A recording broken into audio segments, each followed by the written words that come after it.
Hey everybody, my name is Dr. Film, and yes, I'm qualified to have that name. Today in this video, we're doing a throwback review of DreamWorks' second animated feature film, The Prince of Egypt.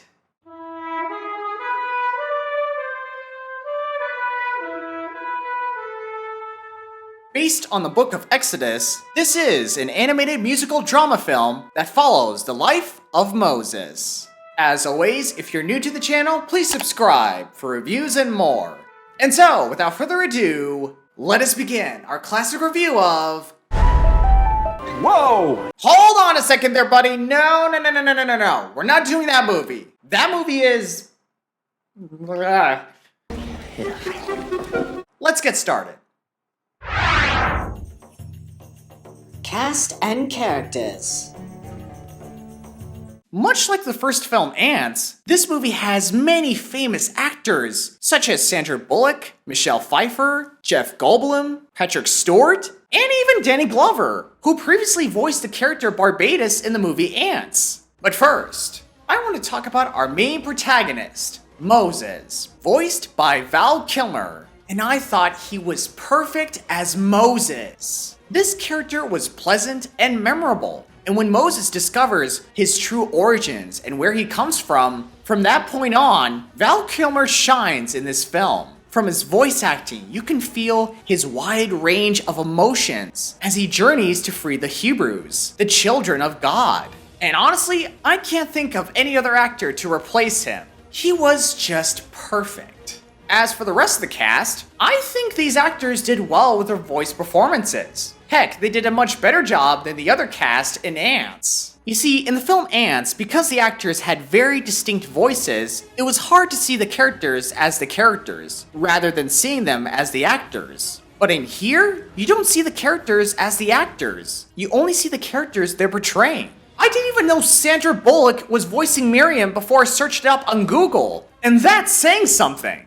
However, there were two actors who I thought were a miscast in this movie. And those are the High Priests, voiced by Martin Short and Steve Martin. Now don't get me wrong, I have nothing against these fine actors. I just feel like they stick out like a sore thumb. Much like the cast in Ants, every time they talk, you see them as Martin Short and Steve Martin. I mean sure, they look like they're from Egypt, but they sound pretty Caucasian if you ask me. Why? Why cast them as the High Priests in this movie? They could have easily had them voice any other characters, like one of the slaves of Egypt, for example. And don't get me started on this musical sequence they do later in the movie. Oh, don't worry, we'll get to that later. And now, it is time for our main villain of this movie, Ramesses, voiced by Ralph Fiennes. Ramesses is one of the most tragic and compelling characters DreamWorks has ever portrayed. You see, Ramesses started out as a spoiled, prideful prince, but later on, you would notice that he has a kind heart and respect towards his brother Moses. But several years later, after reuniting with Moses, he becomes this hateful, cruel pharaoh who refuses to give freedom to the Hebrews. But at the same time, you would understand why he would do this, considering the pressure he felt growing up with a father who had high expectations for him. When I pass into the next world, then you will be the morning and evening star. One damaged temple does not destroy centuries of tradition. But one weak link can break the chain of a mighty dynasty. Neither will I let your people go. Ramesses, please, you must listen. I will not be the weak link. But still, you'd find yourself despising this guy, and the film does well illustrating how his stubbornness and pride led him to his downfall. So yeah, much like Val Kilmer, I thought Phineas was perfect for this role, and I wouldn't change anything about it. I mean, they put up storyboards for me on television screen or on boards. Although it helps to be physical in front of the microphone, in a sense, everything is focused into your voice.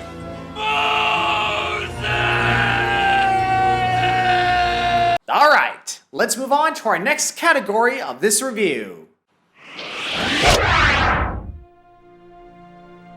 Music and score. Now the music has certainly aged well, and it's quite enjoyable to listen to. As soon as the film began production, Steven Schwartz started writing songs that would be entertaining and help move the story forward. And he did just that. There was not a single song that felt filler or bland. And if you must know, one of my favorite songs from the movie is The Plagues. This song perfectly captures the sequence of the 10 plagues and the inner conflict between Moses and Ramesses. However, there is this one song that I didn't like much, which is Playing with the Big Boys, performed by Steve Martin and Martin Short. Yeah, this is the song I mentioned earlier in this review. And honestly, this song is my least favorite. Why? Well, for one, the film has established early on that these two are comedic reliefs. And when I heard these two singing, I didn't feel any strong emotions, especially how they sang the lyrics. And also, Playing with the Big Boys, that's the best lyric and title that he could come up with? Really? Really? But, in all fairness, this song did serve a purpose. When Moses turns the staff into a snake, demonstrating the power of God, the sequence depicts how the high priest uses tricks and illusions to make the other Egyptians think that their power comes from the gods. But we both know there's only one God. Not to mention, the sequence also offers some pretty interesting visuals, and the song gets a little more exciting as it comes to a close.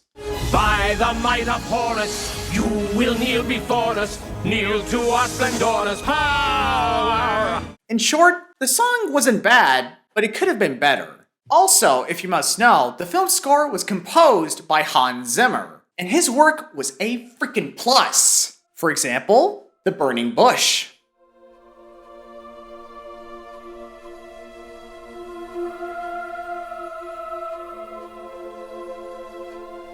Oh, man, that was so good. Let's move on. Animation and story. The animation in this movie still holds up to this day. They were able to achieve this by using a blend of traditional animation and computer-generated imagery to bring the story to life. To seamlessly integrate computer-generated imagery, or CGI, with traditional animation to help tell this story. We explored a variety of digital techniques in combination with traditional hand-drawn animation, 2D, 2D CGI, 3D CGI, and combined techniques. From the characters, the settings, the background, the visuals, the colors, it all comes together quite nicely. Now granted, some aspects of the animation didn't look quite right, especially when you look at some of the background characters. Jeez, lady, are you alright? But aside from that, there is still so much to appreciate from this animation. For example, this scene.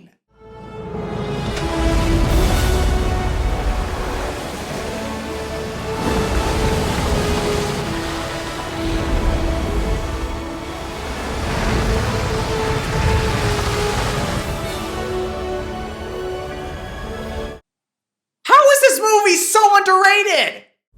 I don't know.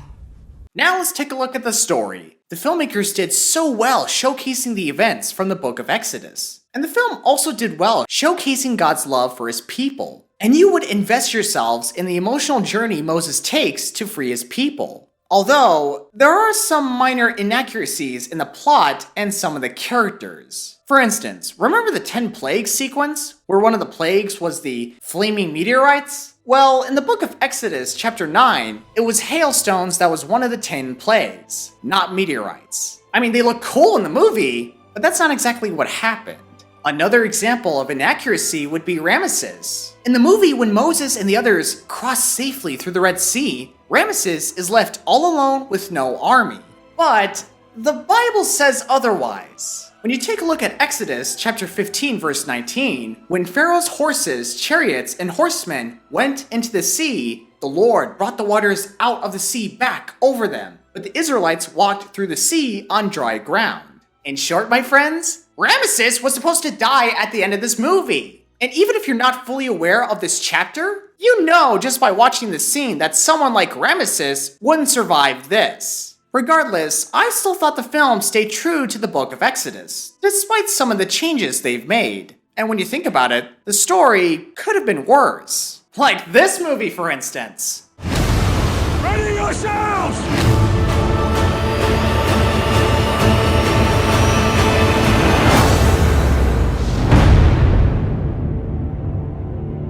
Yeah, it's still not a good movie. What were they thinking? I don't know.